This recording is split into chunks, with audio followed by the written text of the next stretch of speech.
Hey mwenzangu, so dessert yenu weekend hii ni nini? Ama tu nataka kufurahisha watoto. Leo tutengeneze Biscoff ice cream nzuri na tamu sana. So nitaanza kwa kuweka whipping cream kwenye bakuli yangu.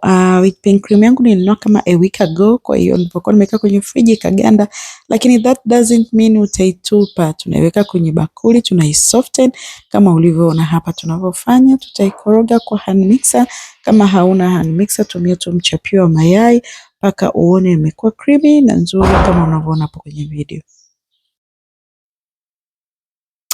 The secret to good ice cream iliyojishika vizuri ni kuhakikisha whipping cream yako iko baridi, hata kama haijaganda kama hivyo, ya baridi tu kawaida. Baada hapo nitachukua peanut butter ambayo ni ya Biscoff butter. Supermarket tu zinauzwa huko. Nitaweka vijiko viwili vya chakula, alafu nitachanganya kama hivi. Ukipata ile laini zaidi unaweza ukachanganya tu na mkono, pia ni sawa. Hata hii unaweza ukachanganya na mchapio kama hivyo. Next tutaweka sweet condensed milk ama maziwa matamu. Tutaweka nusu kikombe kwa sababu tutaka ice cream iwe too much sugary.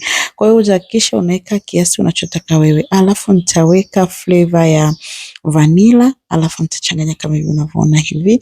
Na unaweza kuweka flavor nyingine yote utakaopendelea. Basically mimi nilipendelea vanilla ili niwe nasikia ladha ya Biscoff. Tutachanganya kwa pamoja kama unavyoona vizuri, hakikisha hauover mix. Kama kwa dakika 1 mpaka 2 ipo tayari, then chukua spatula yako, changanya vizuri, futa vizuri bakuli yako, na baada ya hapo chukua container ambayo utataka kugandishia ama kufrizia ice cream yako. Utaiweka kama ninavyofanya hivi.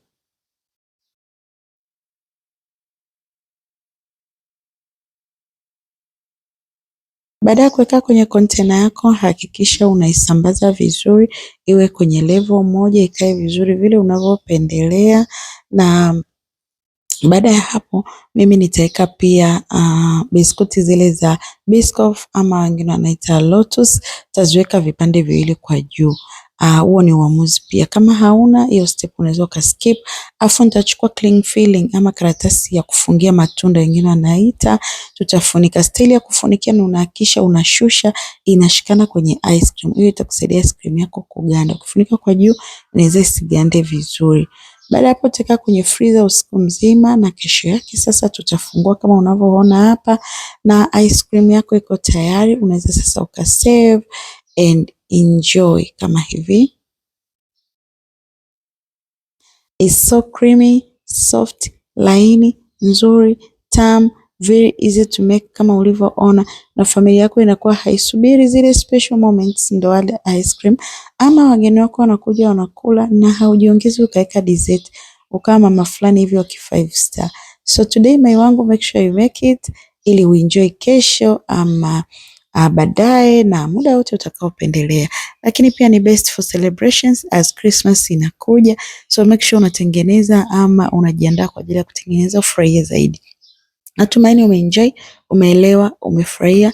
Utatengeneza. Nikukumbushe usiondoke bila kusubscribe kwenye YouTube ya Mai Wako, kwa sababu kila mara naletea recipe unique, nzuri, simple and amazing. Mpaka wakati mwingine, love you, bye.